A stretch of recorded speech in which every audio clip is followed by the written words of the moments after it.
So, paano po yun, Congresswoman? Dito po sa inilabas na guidelines ng ICI na sinasabi nyo, parang may mali kasi dapat full public disclosure. Ano po ba ito? Meron sila mga dapat baguhin na totally maglabas sila ng panibagong guidelines na mas pabor sa publiko. Lalo pa itong issue pa rin ng flood control, hindi pa rin tumitigil yung galit po ng mga Pilipino.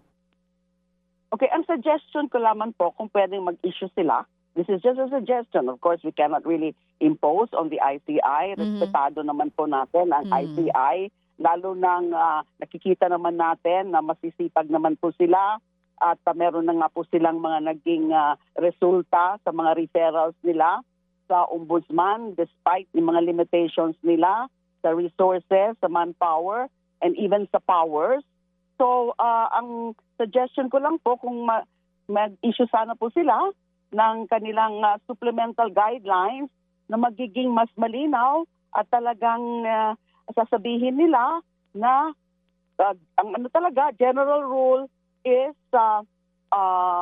live streaming, default talaga, and then ito lang ang mga pwede namin mga i-allow na executive session. At pwede rin nilang linawin dyan sa supplemental guidelines.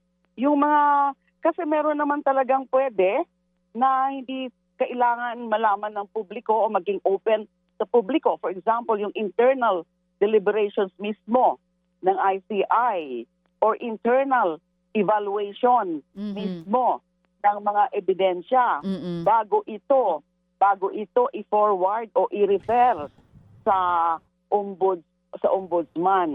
Kasi po ang ICI, okay, investigative and evidence gathering po ang ICI.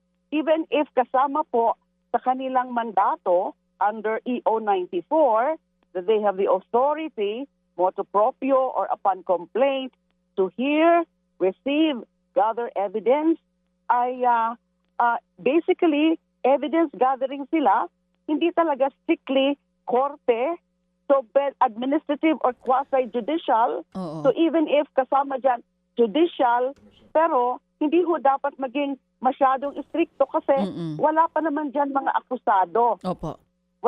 So hindi pa ho ito formal na korte. So kailangan mas open kasi yun naman talaga ang gusto ng mga tao. Yes po. Malaman na yung mga yung mga nakikita dyan sa ICI. Mga kapatid, brothers and sisters, saan ka pa? Dito na tayo sa totoo.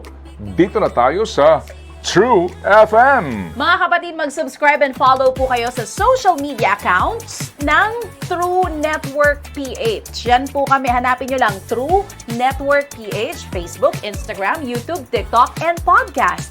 Mapa Apple or Spotify man yan, mahahanap nyo kami. Lahat ng mga napapanood at napapakinggan nyo po sa programa, nasa social media accounts namin yan. So, paano mga kapatid? See you sa social media!